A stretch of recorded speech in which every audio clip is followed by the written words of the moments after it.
Silakan Jul membaca surat Al-Maidah ayat 1 sampai 5. أعوذ بالله من الشيطان الرجيم بسم الله الرحمن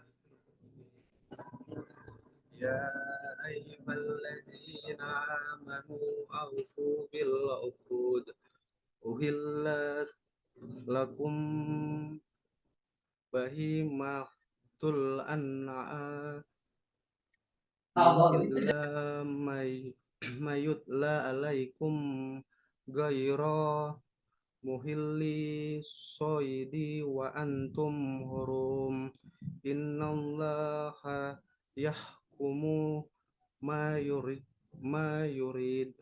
ya ayyuhallazina amanu la tuhillu sha'airallahi wala syahral harama walal hadya walal qalaida wala amina minal baital harama yabtaguna fadlam mir rabbihim waridwan wa idza halaltum fastadu wala yazrimannakum sona'anu qaumin an saddukum anil masjidil harami an ta'tadu wa ta'awanu alal birri wat taqwa wala ta'awanu alal ismi wal udwan wattaqullaha innallaha sadidul iqab. Hurrimat alaikumul maitatu waddamu walahmul khinjiri wa ma uhilla li ghairillahi bihi wal munkhaniqatu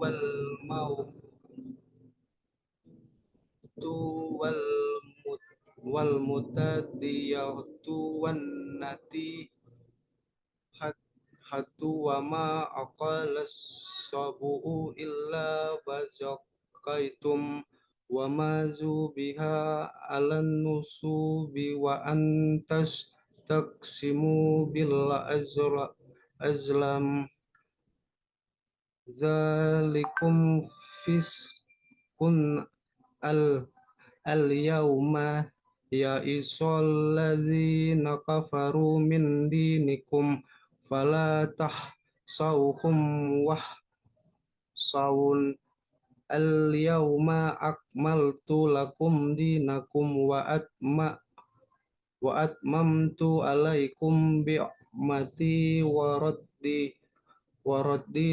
waraditu lakumul islam madina famanid turra fi masatin ghaira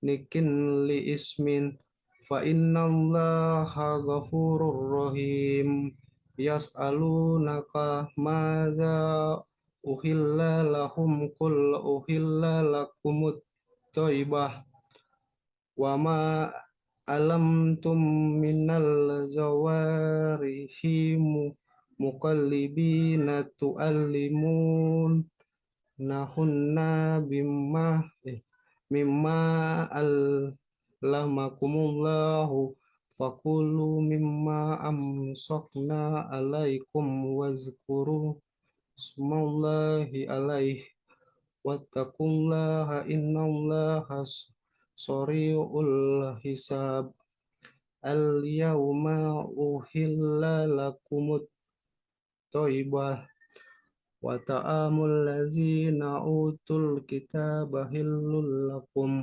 wa ta'amukum hillul lahum wal muhsanatu minnal mu'minati wal muhsanatu minnal ladzina utul kitaba min qablikum idza ataitumuhunna uzurahunna muhsinina ghairu musafi musafihina wala muttahizi ahdon waman yakfur bil imani faqad khabita amaluhu wa huwa fil akhirati minal khasirin. Sadaqallahul azim. Selanjutnya silakan Jul menulis ayat yang kedua. Silakan menulis ayat yang pertama.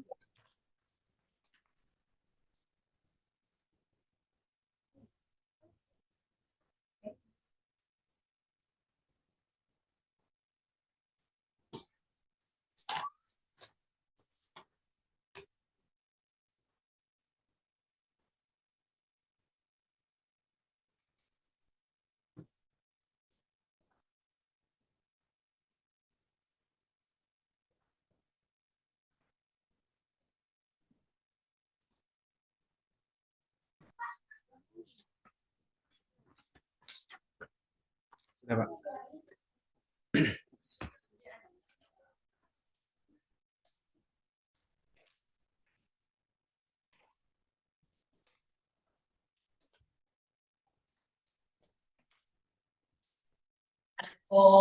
Tunjukkan baru di foto. Oke, selanjutnya. Oke. Ya, baru foto. Oke. Oke, selanjutnya dipraktekkan untuk mengajar. Modul ajar. Silakan. Ya, Pak.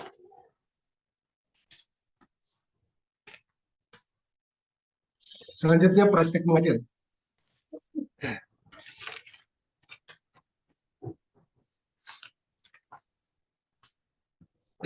Baik. Oke. Assalamualaikum warahmatullahi wabarakatuh. Apa kabar hari ini adik-adik?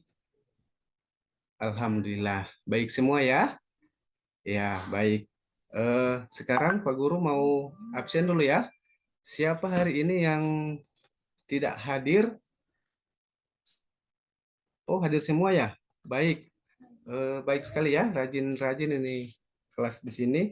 Eh, jadi sebelum kita belajar, marilah kita berdoa bersama-sama yang dipimpin oleh Adik Fadil. Silahkan maju ke depan dan pimpin doa belajar. Oke, baik, kita beri aplaus kepada Adik Fadil yang telah berani memimpin doa untuk belajar. Baiklah, adik-adik, hari ini kita akan belajar pendidikan agama Islam dan budi pekerti. Dengan judul materinya yaitu Asmaul Husna. Jadi adik-adik, sebelum kita masuk pada pembelajaran kali ini, Pak Guru mau bertanya dulu ya. Oke, baik. Setelah mendengar Asmaul Husna, apakah adik pernah mendengar apa itu Asmaul Husna? Pernah ya, baik. Siapa yang sudah hafal Asmaul Husna? Oh, baru sebagian ya. Ada yang sudah hafal dan ada yang belum. Ya, baik. Pertanyaan selanjutnya, apakah adik-adik sudah pernah mendengar Al-Qawi? Oh, sudah ya? Pernah. Kira-kira adik-adik dengar di mana apa itu Al-Qawi? Oh, di Asmaul Husna. Baik. Dan untuk makna artinya Al-Qawi, apakah adik-adik sudah paham, sudah mengerti? Oh, baik. Belum. Jadi, adik-adik, tujuan pembelajaran kita pada kali ini yaitu pertama, menjelaskan pengertian Asmaul Husna Al-Qawiyu. Yang kedua, meneladani Asmaul Husna Al-Qawiyu dalam kehidupan sehari-hari. Dan yang ketiga, adik-adik dapat mengamalkan Asmaul Husna Al-Qawiyu dalam kehidupan sehari-hari. Baik ya, mudah-mudahan tujuan pembelajaran kali ini akan kita pahami di akhir pembelajaran nanti. Jadi adik-adik perhatikan baik-baik ya penjelasan dari Pak Guru. Jadi kita sekarang mulai pembelajaran. Coba adik-adik buka buku yang Pak Guru sudah berikan tadi. Buka halaman 17 dan 18. Oke, sudah? Setelah adik-adik temukan halaman 17, coba adik-adik baca apa-apa yang terkandung, apa-apa saja isi dalam bacaan tersebut dari halaman 17 sampai halaman 18. Oke, silahkan. Oke, sudah.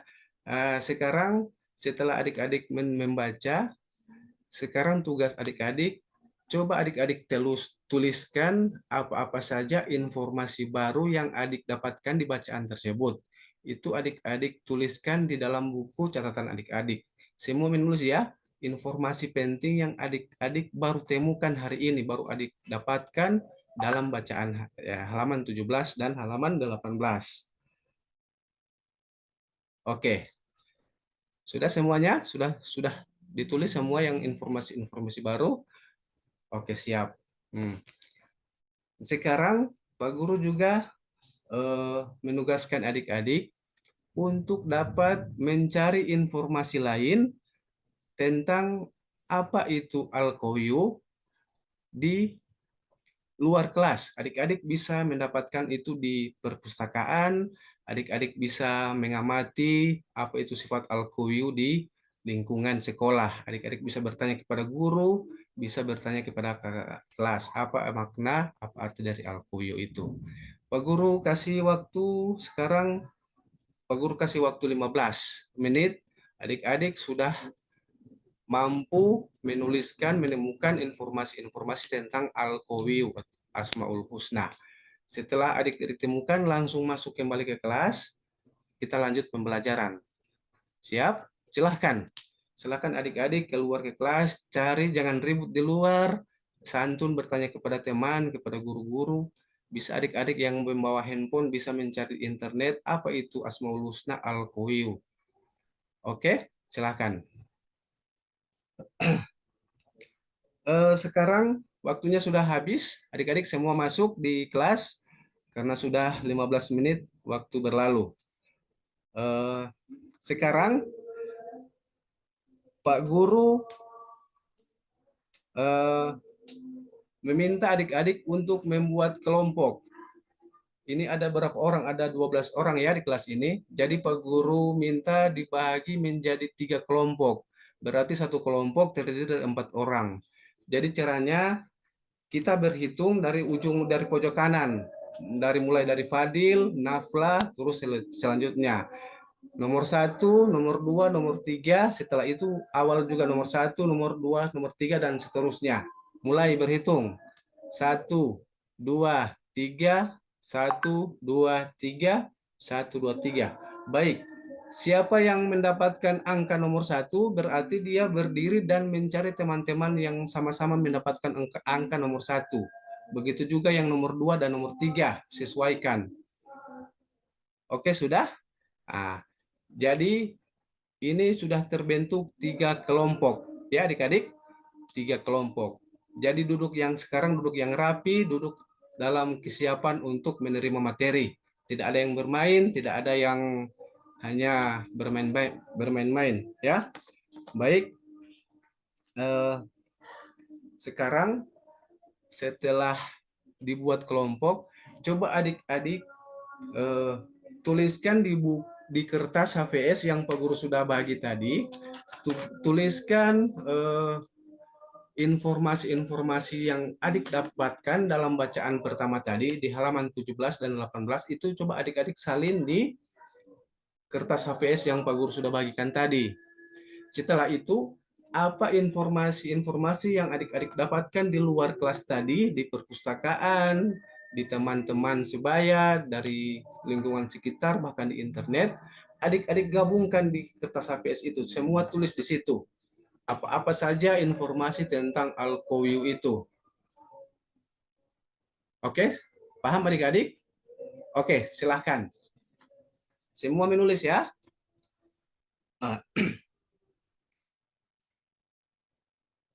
Oke, sudah siap? Siapa yang sudah selesai menuliskan informasi-informasi penting yang sudah temukan tadi? Oh, oke, kelompok 3 sudah siap. Siapa lagi? Oh, kelompok 1, kelompok 2. Oh, sudah. Sudah siap semua ya? Sekarang coba kelompok mana yang berani tampil lebih dahulu untuk membacakan hasil diskusinya hari ini? Siapa yang berani tampil duluan? Oh, baik. Kelompok 3.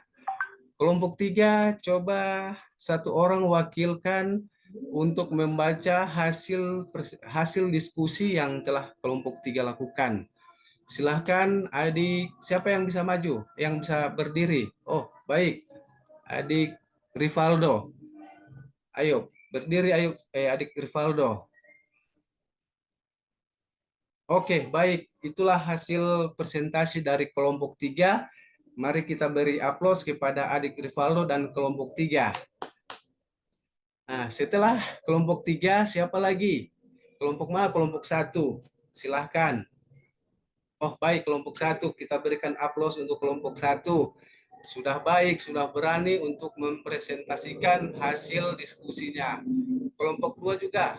Oke, terima kasih untuk kelompok 2 yang sudah berani tampil. Sekarang semua kelompok sudah ya, sudah mempresentasikan hasil diskusinya pada pagi hari ini. Sekarang eh, coba siapa yang bisa simpulkan apa itu Al-Qawi Asmaul Husna Al-Qawiyu? Coba. Oh, coba Adik Rahma bisa simpulkan. Oh, silahkan Adik Rahma. Oke, oke baik, kita beri aplaus untuk Adik Rahma. Siapa lagi yang bisa menyimpulkan makna dari Al-Qawi tersebut, Asmaul Husna Al-Qawiyu, dan dapat kita terapkan dalam kehidupan sehari-hari? Coba Adik Fadil, silahkan. Oke, baik. Terima kasih. Kita beri tepuk tangan kepada Adik Fadil. Memang jawaban dari keduanya itu benar sekali. Dan sekarang Pak Guru akan menyimpulkan supaya adik-adik semua paham apa itu Asmaul Husna Al-Qawiyu. Jadi, adik-adik, Al-Qawiyu itu artinya Allah Maha Kuat atau Allah Maha Perkasa. Jadi Al-Qawiyu itu Allah Maha Kuat dan Maha Perkasa. Salah satu sifat dan nama-nama Allah itu Al-Qawi itu terdapat dalam Asmaul Husna, dalam nama-nama baik Allah. Al-Qawiyu adalah Allah Maha Kuasa atas segala kekuatan dan kekuatannya tidak memiliki tandingan di jagat raya ini. Kekuatannya tidak terbatas dan tidak ada habisnya. Jadi kekuatan apapun yang ada di alam semesta ini tidak tidak bisa menandingi kekuatan dari Allah Subhanahu wa taala. Bahkan senjata yang diciptakan oleh orang-orang, oleh manusia-manusia tidak mampu menandingi kekuatan oleh Allah Subhanahu wa taala. Allah Subhanahu wa taala adalah Allah yang maha kuat dan maha perkasa. Jadi sekarang pahami adik-adik apa itu Asmaul Husna Al-Qawiyu. Jadi Al-Qawiyu itu adalah maha kuat. Jadi kalau kita bisa menerapkannya dalam kehidupan kita sehari-hari, Al-Qawiyu itu adalah maha kuat. Jadi ketika kita mempunyai kekuatan, adik-adik, kita mempunyai kekuatan, harusnya kekuatan kita itu harus kita digunakan untuk sesuatu yang baik, sesuatu yang positif. Janganlah kita menggunakan kekuatan kita untuk sesuatu yang negatif atau sesuatu yang tidak baik. Nah, jadi penerapan Al-Qawiyu itu yang maha kuat itu ketika kita terapkan dalam kehidupan sehari-hari dengan eh, lurus, dengan jalan yang baik, maka kita akan mendapatkan pahala dari Allah Subhanahu wa taala. Oke, bisa ya adik-adik? Oke, semoga pembelajaran kita kali ini kita dapat terapkan di kehidupan kita hari ini, besok, dan seterusnya. Eh, Setelahnya kita akan melakukan asesmen. Sekarang Pak Guru mau buka ini ada video ya, adik-adik coba perhatikan. video yang Pak Guru tampilkan ini. Nah, ini juga ada gambar tentang berkaitan dengan Allah Maha Kuat atau Al-Qawiyu. Sudah? Sudah adik-adik perhatikan? Sudah adik lihat apa itu gambar dan apa itu video di dalam video itu?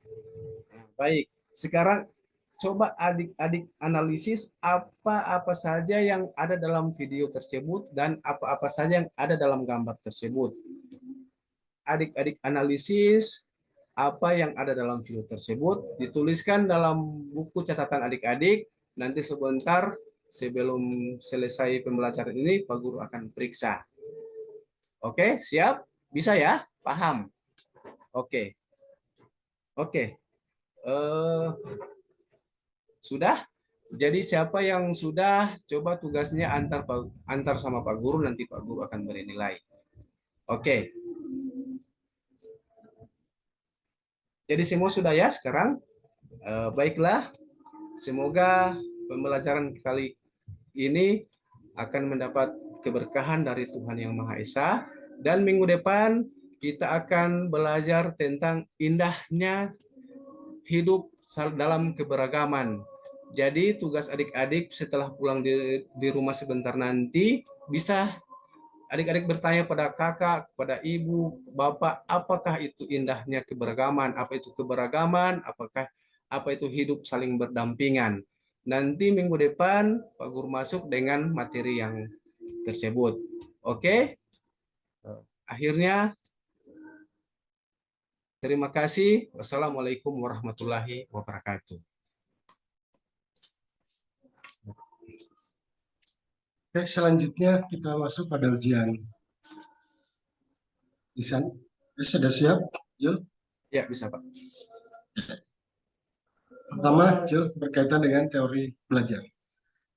Silakan dijelaskan teori belajar behavioristik, konstruktivis, humanistik, dan teori belajar serta tokoh-tokohnya. Silakan.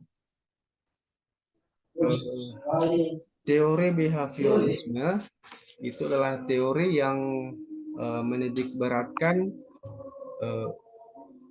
untuk dapat menilai atau perubahan perilaku peserta didik. Jadi di dalam teori ini perilaku peserta didik dapat diamati oleh guru dan tokoh-tokohnya di situ ada J.B. Watson dan kawan-kawannya.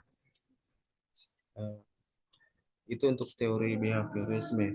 Dan terus untuk teori kognitivisme itu yaitu bagaimana proses berpikir siswa untuk memperoleh pengetahuan. Jadi kognitivisme itu bagaimana proses berpikir untuk memperoleh pengetahuan. Tokoh-tokohnya itu ada Jean Piaget dan iya. Terus teori konstruktivisme.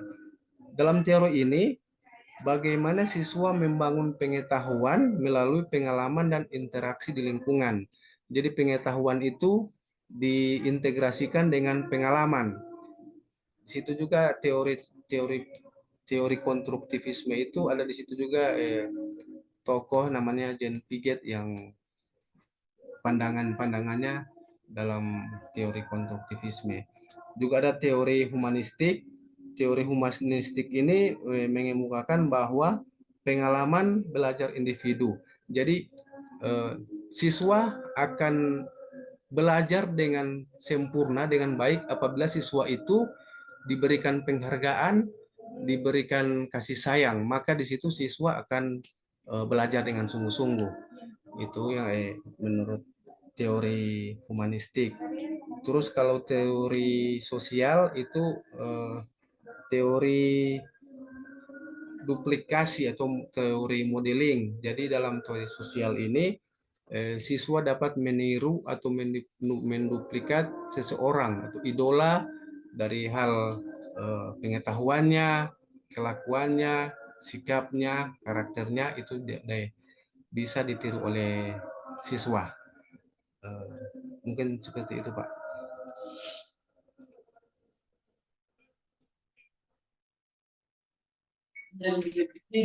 Berikutnya, jelaskan tentang pengukuran, penilaian, dan evaluasi pembelajaran. Pengukuran, penilaian, dan evaluasi pembelajaran. Eh, Pengukuran itu adalah proses, bagaimana proses untuk memberikan angka kepada hasil dari peserta didik. Terus kalau penilaian itu bagaimana pemberian pertimbangan daripada pengukuran untuk peserta didik. Terus evaluasi itulah proses mengumpulkan analisis terhadap hasil belajar siswa. Eh, ya, evaluasi itu tidak lepas daripada pengukuran dan penilaian. Seperti itu, Pak. Oke, next yang berikutnya berkaitan dengan profesi. Apa itu profesi, profesionalitas, profesionalis?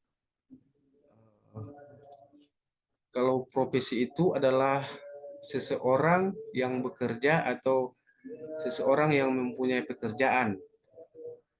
Terus kalau profesionalisme adalah seseorang yang mempunyai pekerjaan dan dia ahli dalam bidang itu, bidang tersebut. Terus kalau profesionalitas yaitu eh,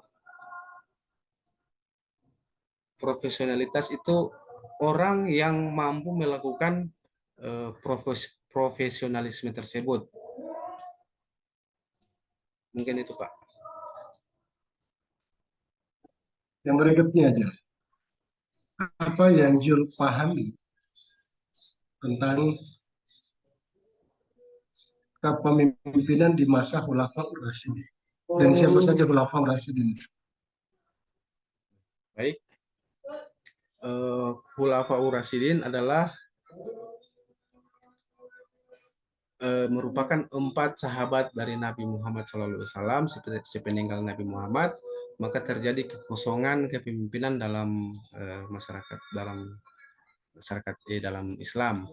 Jadi untuk mengisi kekosongan tersebut, maka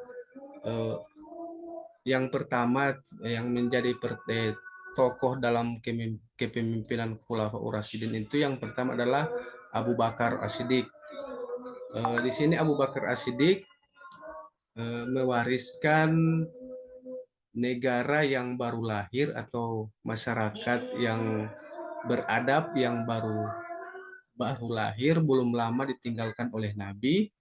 Ketika Nabi wafat, maka negara pada waktu itu, negara Madinah dan Mekah itu dalam keadaan kacau balau. Banyak suku-suku, banyak masyarakatnya yang murtad, yang mereka menganggap kesepakatan dengan Nabi telah selesai, telah habis setelah Nabi Muhammad wafat. Terus ada juga nabi-nabi palsu. Selain masyarakat yang murtad, banyak juga bermunculan nabi-nabi palsu. Maka dalam kepemimpinan Abu Bakar itu, Abu Bakar terlalu berfokus kepada untuk memadamkan pemberontakan tersebut dan memerangi kaum-kaum murtad dan nabi-nabi palsu. Jadi metode dakwah yang dilakukan oleh Abu Bakar itu diantaranya adalah bilisan, yaitu dengan lisan, terus dengan ada namanya kekuasaan tangan. Di sini dakwah Abu Bakar itu bukan hanya mendakwakan, tetapi ditunjukkan dengan cara memerintah sebuah negara. Terus ada juga dengan sikap. Jadi Abu Bakar dalam menjalankan roda pemerintahan, dia menunjukkan sikap kelembutan yang bagaimana Islam tunjukkan. Jadi itu metode dakwah yang ditunjukkan oleh Abu Bakar. Setelah Abu Bakar ada Khalifah kedua, yaitu Khalifah Umar bin Khattab. Nah, Umar bin Khattab ini dikenal dengan orang yang tegas, orang yang tangkas, sehingga eh, kepemimpinan Umar bin Khattab itu dikagumi oleh banyak kalangan, baik dalam Islam maupun non-Islam, karena ketegasannya dalam memimpin sebuah negara. Di sini Umar bin Khattab tidak memandang yang mana masyarakat Islam, yang mana non-Islam, non-Muslim. Di situ dianggap sama derajatnya oleh Umar bin Khattab. Metode kepemimpinannya, dakwahnya, yaitu dengan kepemimpinan Umar bin Khattab itu yang terlihat itu adalah bagaimana dia membentuk militer yang kuat sehingga penyebaran Islam bukan hanya terfokus kepada di Jazirah Arab saja, tapi mereka mulai melakukan ekspansi di luar Jazirah Arab. Terus Umar bin Khattab ini juga sangat memperhatikan kesejahteraan masyarakat. Dia merupakan seorang pemimpin yang bukan hanya duduk-duduk di istana atau di rumahnya saja. Dia selalu jalan-jalan siang malam untuk mencari tahu apa yang dibutuhkan oleh masyarakat-masyarakat yang orang-orang miskin. Di situ dia dari situ dia eh, Umar bin Khattab dapat apa informasi-informasi yang dari kalangan bawah itu dia bisa ini dengan ke masalah-masalah negara. Jadi masalah-masalah negara bisa terfokus kepada masyarakat-masyarakat yang miskin. Terus untuk Khalifah ketiga, Khalifah Rasulullah yang ketiga yaitu Utsman bin Affan. Utsman bin Affan ini adalah khalifah yang terkenal dengan dermawan.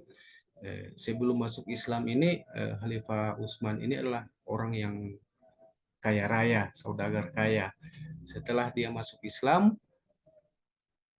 kekayaannya itu digunakan oleh Utsman bin Affan sebagai digunakannya untuk dakwah umat Islam. Jadi dalam kepemimpinannya Utsman bin Affan itu yang dapat dilihat itu beliau mampu Utsman bin Affan ini mampu kehebatannya itu dalam melakukan administrasi sebuah negara, sehingga peranannya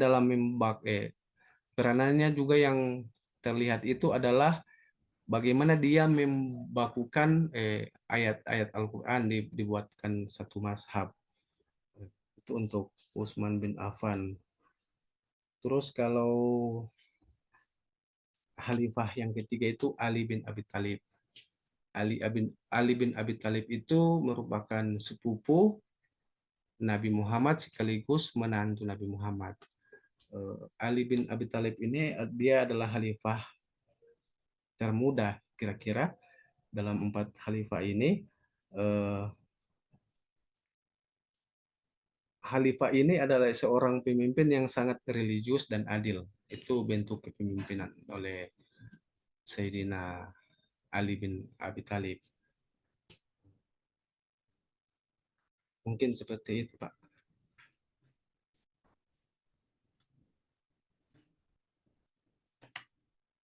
Selanjutnya apa yang Jul bisa jelaskan tentang Bani Umayyah di Damaskus, Bani Abbasiyah, dan Bani Umayyah di Andalus?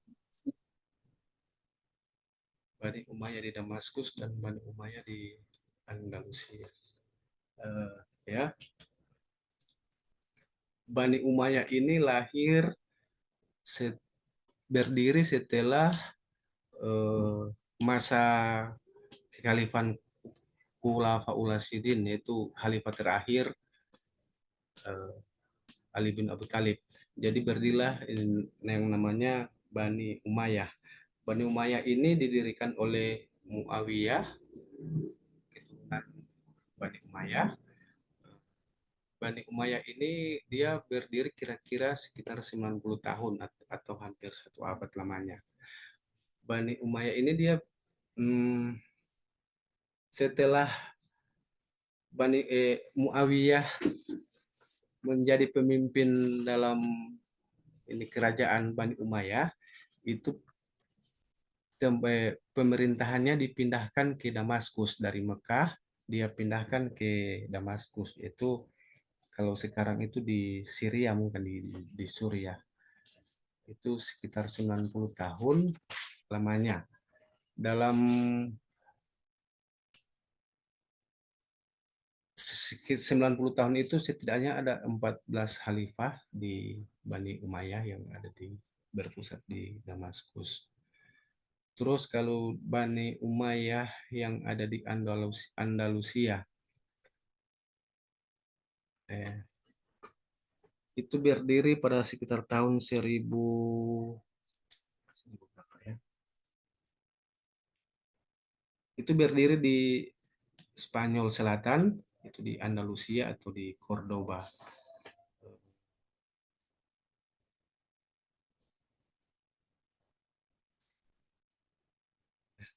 Seperti itu, Pak. Ini Abbasiyah. Kalau Bani Abbasiyah,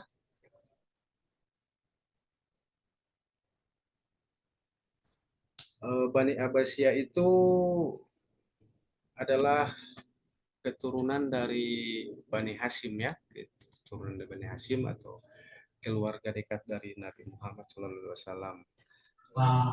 Bani Abbasiyah ini berdiri setelah ketidakpuasan terhadap pemerintahan Bani Umayyah.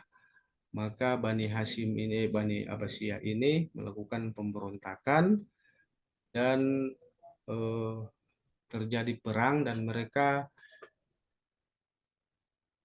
telah membantai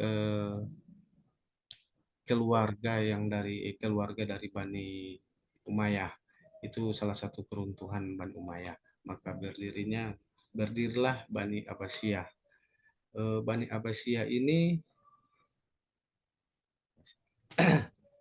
eh, Islam pernah mengalami kejayaan di masa Bani Abbas.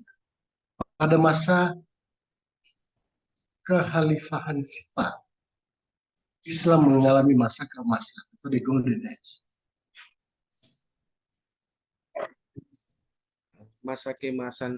masa kejayaan Islam itu dimulai dari Bani Umayyah, terus masa puncaknya itu di Bani Abbasiyah.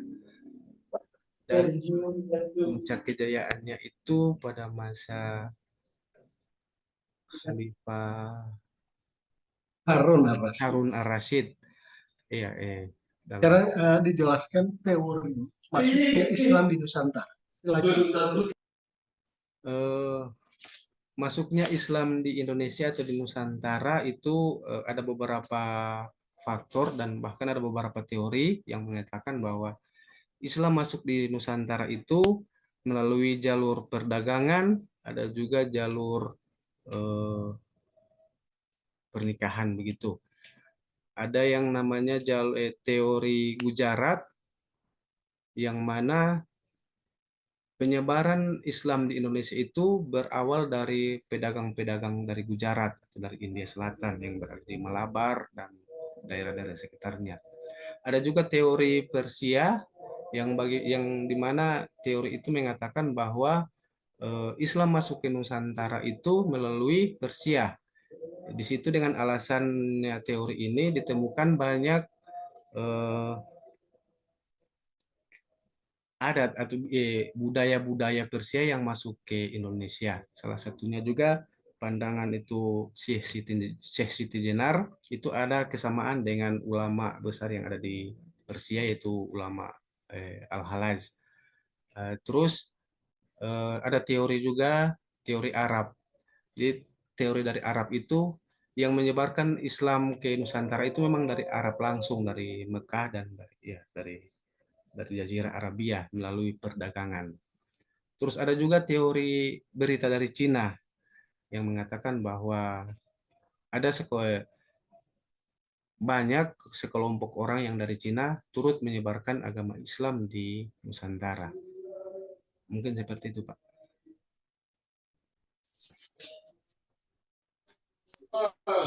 Jel bisa jelaskan tentang Wali Songo? Silakan. Eh, Wali Songo itu dalam bahasa Jawa adalah eh, wali sembilan. Hmm, dalam kesembilan orang itu wali Songo itu mereka Yang bisa disebutkan 9 wali. ya, Kesembilan wali. Disebutkan ke 9 wali. ya, wali Songo itu yang pertama itu eh, Maulana Malik Ibrahim atau Sunan Gresik. Dia menyebarkan agama Islam di Pulau Jawa, tepatnya di Gresik, sekitaran Gresik. Terus ada namanya Sunan Sunan Bonang. Sunan Bonang, ada Sunan Derajat, ada Sunan Giri.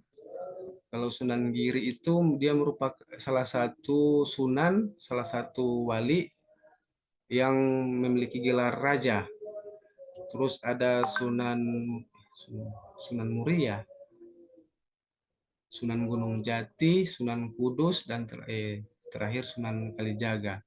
Dalam kesembilan sunan itu mereka menyebarkan agama, itu tidak lepas dari adat dan istiadat. Mereka tidak melarang adat istiadat yang ada di Nusantara. Ya, mereka melakukan asimilasi adat istiadat yang tidak bertentangan dengan Islam, maka itu akan diambil terus disaring. Nah, ajaran Islamnya yang diberikan sehingga ajaran Islam terterima di Nusantara, khususnya di Pulau Jawa. Pada waktu itu eh, sangat kental Jawa dengan kebudayaan-kebudayaan Hindu dan Buddha. Bahkan Sunan Kudus membuat masjid itu dengan menaranya itu seperti seperti eh, pura atau candi. Begitu juga metode metode wayang yang dilakukan oleh Sunan Kalijaga. Karena waktu itu Jawa ketika mendengar wayang, maka dari pelosok desa mereka akan datang berbondong-bondong untuk menyaksikan tarian wayang tersebut. Maka Sunan Kalijaga dengan kepandaiannya, dengan kecerdikannya, wayang-wayang yang dibuat dia digantikan dengan tokoh-tokoh Islam, dan sehingga ajaran-ajaran Islam masuk dan menyerap ke masyarakat Jawa pada waktu itu. Mungkin itu Pak.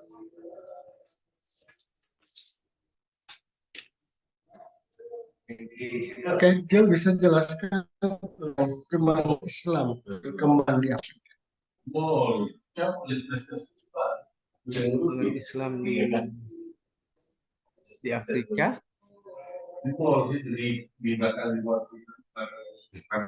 Perkembangan Islam di Afrika itu yang pertama itu ada pada zaman Umar bin Khattab. Ketika itu Umar bin Khattab mendegradasikan beberapa orang untuk menyebarkan agama Islam yang dipimpin oleh, kalau tidak salah, Khalid bin Walid. Saya sudah lupa. Dan yang pertama berkembang itu ada di negara Ethiopia sekarang, yang mana rajanya langsung memeluk agama Islam sehingga agama Islam terterima di Ethiopia. Rajanya memeluk agama Islam sehingga masyarakatnya juga serta merta masuk mengikuti agama Islam. Ada juga pelaut-pelaut Makassar yang turut menyebarkan agama Islam di Afrika. Ada namanya siapa ya? Yang pendiri masjid pertama di Afrika Selatan di Cape Town itu ya, masjid yang pertama didirikan itu adalah Syekh Yusuf. iya sih, iya, didirikan oleh orang Makassar. Gimana perkembangan Islam di Australia? Kalau di Australia itu perkembangan Islam itu masuk di Australia itu dengan jalur imigran,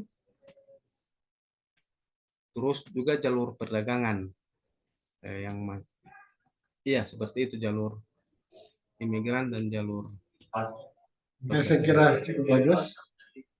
Jel, dari pertanyaan-pertanyaan, saya kira sudah terpenuhi semuanya. Cuman untuk mengajinya dipermantap lagi. Sekira untuk semuanya, ini durasi waktunya sudah terpenuhi. Ya. Kira cukup. Selamat, Jul ya. Iya, Pak. Setelah ini rekamannya diupload, karena hanya malam ini kesempatan untuk mengupload seluruh. Oke, kita akhiri. Assalamualaikum warahmatullahi wabarakatuh. Ya, Waalaikumsalam warahmatullahi wabarakatuh. Ya, selamat ya, Zulkarnain. Iya, Pak. Terima kasih.